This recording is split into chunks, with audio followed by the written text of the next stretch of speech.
I am part of although I'm based at NIAB, the project and the research that we've been doing over the past few years has been a massive collaboration through lots of groups, universities and grower groups as well. So in Europe, we really started worrying about this pest, in the UK in 2011, when we were able to, the detection of this pest had been almost tracking up towards the UK. So we started getting a little bit more twitchy as the years went on. It was almost like we could see the pest travelling up through towards the UK. So it was only in 2012 that we started monitoring for this pest. And we used a homemade trap because at this point there were no commercially available traps to monitor for it. And we were using the yeast and sugar solution that Rufus mentioned earlier. And this solution gives off fermenting fruit volatiles, which is what spotted wing Drosophila is using as a feeding resource. So we deployed these traps in what were classed as vulnerable areas, so they were hedgerows, woodlands, in the vicinity of fruiting crops. And we dropped those out in the July of that year, and 3 weeks later we found the first males in traps that were deployed amongst wild blackberry. And a few weeks after that, we found the first females from traps that were within cultivated raspberry. So we don't know how long we've had this pest in the UK before we start to pick it up. We were literally the first people to start looking for it, so it could have been there for a few years before we even picked it up. There are now quite a few commercially available traps and volatiles or attractants that are being used. And typically the attractants are based on these fermenting fruit volatiles, as I say, because they're a feeding site for Drosophila. They normally have a drowning solution, so working with a clearer synthetic attractant is obviously a lot easier if somebody's going and checking the traps. The kind of soup that's produced from the yeast and sugar solution is a bit of a headache when you try and sift through it all, but it is a very effective way of trapping this fly. The traps are typically red or yellow in colour with a clear top, because the fly likes to go into they don't like to go into a darkened trap, so they found out quite early on that the clearer traps seem to have a higher trap catch. The smaller holes reduce bycatch, so you prevent a lot of larger insects getting in, and that makes identification a lot easier as well. So Rufus has gone through the identification, and in comparison to a lot of pest insects, it's quite easy to identify. In the UK, we have no other fruit fly that has this spot on the wing, so the males are really nice and easy to pick up visually. The females have this ovipositor that looks nothing like any of the species that we have in the UK. But the reason this pest is such a problem is because the majority of the life cycle is going on in ripening fruit that is still on the cane. And a lot of growers have suffered because the females are cutting into the skin of the fruit with this ovipositor to lay their eggs. Once the eggs hatch within the fruit, the larvae consume the fruit from within and it causes it to collapse, and that's what makes it unmarketable. So a lot of growers don't realise they've got a problem with this pest until they come to pick the fruit for it to be sold. And by that point it's obviously too late to go through the battle. So as we say, most of the life cycle is protected within the fruit. It's only the final instar larvae and the pupae that may leave to pupate. So the adults are one of the easiest, or are the easiest, stage in this cycle to target. The way we think it moved around Europe so quickly and into the UK was through importing fruits that were containing eggs and larvae. This is the surface of a blueberry fruit at very high magnification, and these are the breathing tubes that Rufus was talking about that protrude from the egg. And so it's very easy to overlook eggs within fruit. And also people didn't know what they were looking for in Europe at this time, so who would pick that up really? Just to put a bit of perspective on why this pest can be such a problem, this is an example that we use just to express how quickly their populations can rise. So this is starting with 3 ovipositing females at a nice warm temperature in blueberry, and within 3 months you can get over 700,000 if populations aren't restricted. So it can be a very big problem if growers are just ignoring it. I just wanted to put in some monetary value to put it into perspective as well of how much this is costing UK growers. So it's between 20 and 30 million per annum, which I've been told is 36 to 54 Australian dollars. And these costs are incurred by things such as monitoring, so deploying the traps and the attractants. We've had to go in for additional pesticide applications to monitor the pest, but also we have been disrupting IPM strategies for other pests while trying to deal with spotted wing. So there's been an increase in the costs of biological control, specifically with which would normally be suppressing things like thrips that we have. But what we do try to say to growers is that the cost of management is a lot less than the cost of doing nothing, because nothing can result in 100% crop loss. That's only in situations where growers are doing nothing. So most of our growers are being very proactive about this, but it's taken us a while to get to that stage. So we have a national monitoring programme in the UK to detect where the pest is and how it's moved up through the country. And this started in 2013. So this was the first project funded on this pest, which was only funded after the pest had arrived. So we've not had any of the preventative methods in place to deal with this pest. It's very much been a lot of the pest we've now got to deal with it. So these monitor trap catches weekly from spring to autumn and fortnightly from autumn through to spring. And we've used a range of farms, and this is these are the mean trap catches across the UK, and we've had a gradual increase in max trap catch every year. And what a lot of growers will say in the UK, if I show them this slide, is that through the cropping season it's not really a problem because we're not trapping anything. But if we look in more detail at this time of the year, we now find there is no point through our season where we are not trapping this fly somewhere. We've not got those really cold winters that they've got in the States to really hammer back the populations. We're always catching something in the trap at some point. And also these trap catches do not always reflect overall population number. We know that if there is fruit present, we always catch less in our traps. So it could be that population pressures are much higher through the fruiting season, it's just that we're not picking them up in this way.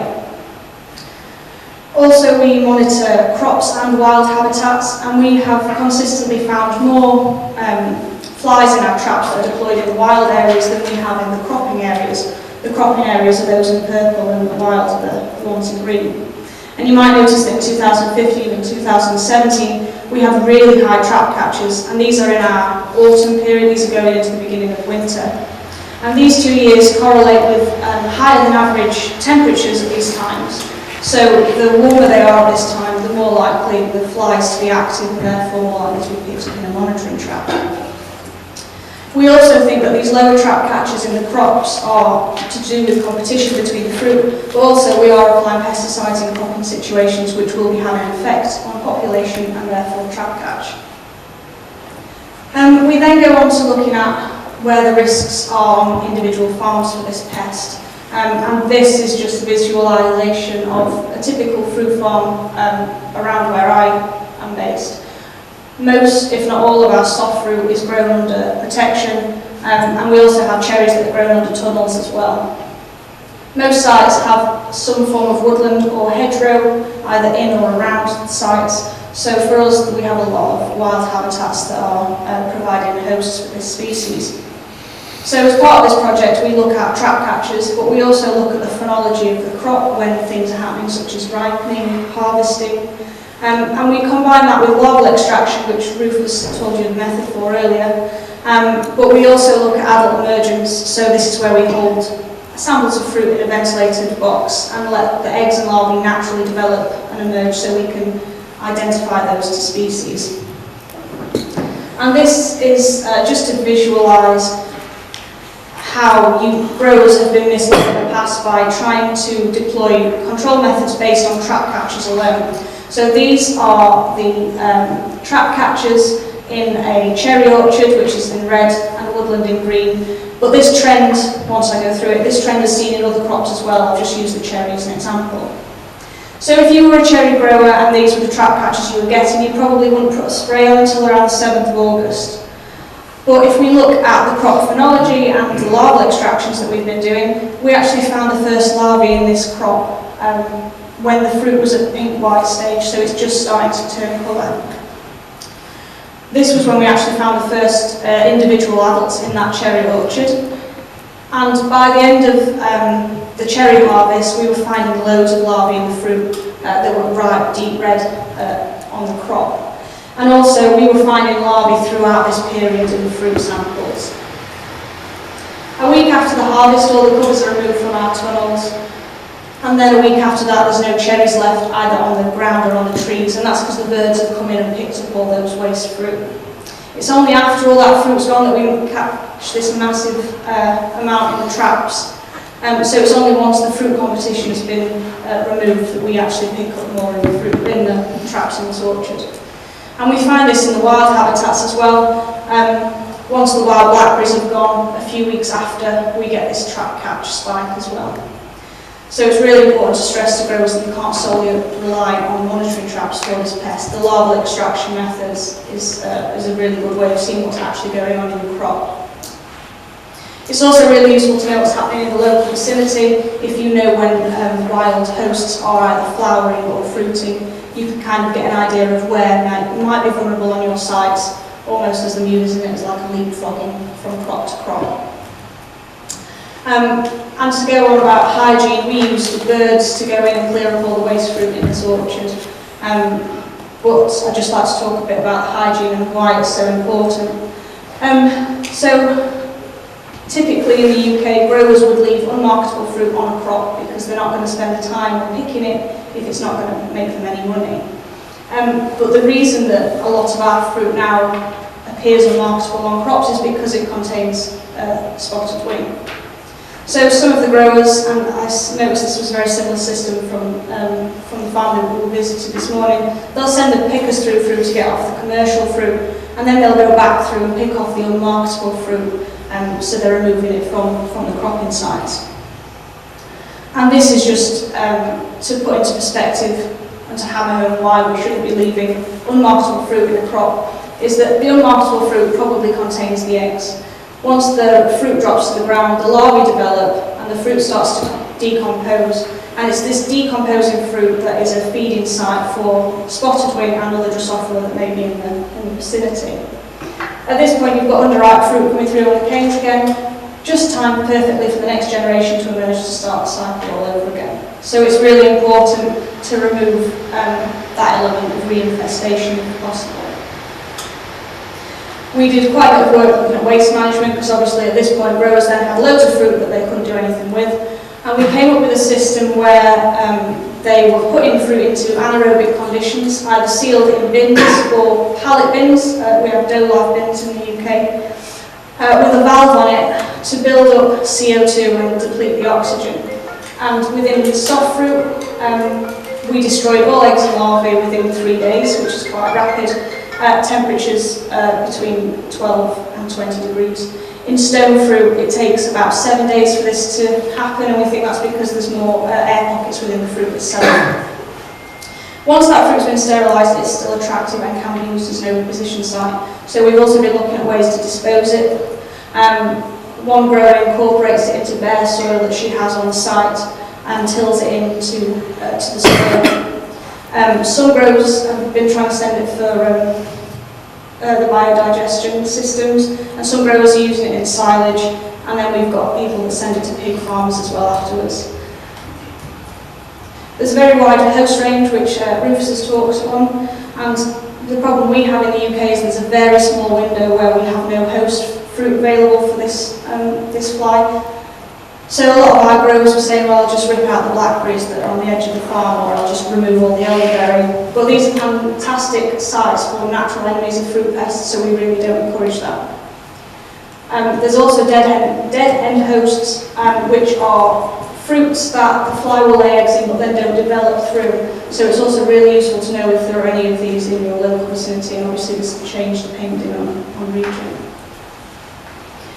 These wild habitats are really good habitats as well for possible predators, and this is a piece of work that analysed the gut content of earwig spiders and what they group together as bugs. So there is active predation going on in real life cropping situations in Europe where these guys are actually eating spotted wing.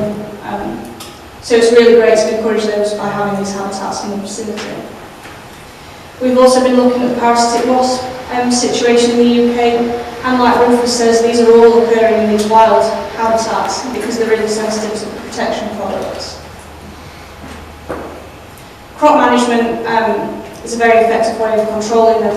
By reducing the foliage on crops, you reduce the chance of fruit being overlooked and missed when your pickers are going through. And also, Rufus is stressed about the humidity in these situations. If you lower the humidity, then that really causes a problem for this pest. Also, it means that spray penetration is more effective, and he's stressed as well about the importance of matting. Another thing is the crop end, not just abandoning plantations and letting them get on with their own thing, going through and stripping off all the old fruit and really cutting them back so there's no nice hiding places for this fly over the wintering period. We have been working on spray trials, and our stuff is all done on fruit under protection, so we actually get a lot longer period of protection than they do in the US because our insecticides aren't degrading as quickly. And this is looking at the effects of oviposition, dried residue on oviposition. And we have found several products that can give either 1 to 2 days protection or up to 13 days. And we know that here in Australia, spinosad is approved for use on strawberries. I'm not sure what it's approved for on other crops. But also this COVID product was cyantraniliprole, which is another product that you have in your arsenal if this pest does arrive. And they were giving up to 13 days of protection against egg-laying females. Some growers in the UK use quite rapid spray intervals, but because our cherries are being grown under the tunnel, we're actually able to get a lot longer protection from our product. So this was looking at either a weekly spray programme or a fortnightly spray programme on cherry, and looking at the mortality effects on the fly. And we found there was no significant difference in mortality between those on the weekly or the fortnightly programme. We can also combine this with another method, which is using a barrier of mesh, so not encasing the whole tunnel like Rufus was talking about. This is just putting a barrier across the vulnerable boundaries that neighbour onto the wild habitats. And this is the trap catch, and we catch significantly less within the mesh than on the outside. And we also found that we were really able to reduce the amounts of eggs that were laid in the fruit. So we only had 2 flies emerge from over 3,500 pieces of fruit that were involved in this experiment that were on the inside of the mesh. Cold storage is getting your fruit from field to cold storage as quickly as possible is a really good way of reducing the chance of further damage to fruit. So not just leaving it sitting out in the field while you're picking, trying to get it to cold as quickly as possible prevents any further damage that could affect. Secondary impacts, by having Suzuki in wine particularly, melanogaster are able to get into the fruit a lot quicker, and that causes sour rots in grapes, and apparently that changes a lot of the levels, so it's causing a big problem for wine production. We try and get growers to assess the risks on each individual farm, because no farms are going to be the same. It's useful for a grower to have a good idea of what's going on each site individually. Having an idea of what's fruiting when, what's ripening when, to see how it could move around particular sites. The main messages that I like growers to take home, the first one mainly being talking to neighbours, because it might be that you're going to all this effort to protect your crop and do good hygiene practices, but if your grower next door isn't doing these, then it causes a few more problems for you. Monitoring the fruit and checking trap catches regularly is a really good way of keeping on top of knowing what's going on individual farms. And the cultural controls, the softer options of managing canopies and picking frequency are a really good way of getting a hold of this pest. The the overall aim and the main message is that there's no single method of control for this pest. It's great to do lots of little bits to help it. You can't just do one and think you're going to get control of it, so we really have to hammer home to growers. It's great you've got monitoring traps out, but what else are you doing to try and combat it? I work with quite a large team at UK Research, so a lot of the work that I've talked about today has come from this group of people. And we're also very well supported by a lot of industry bodies and grower consortiums, which without we wouldn't have been able to do it. So thank you for your attention, and if you have any further questions or you think of anything at a later date, then please do drop me an email. The AHDB have done a fantastic job in the UK of disseminating information to growers, so there's videos on there of how to deploy monitoring traps, where they should be going, and also some more of the identification stuff. So thank you again to the hosts for having me this week, and thank you so much for being here.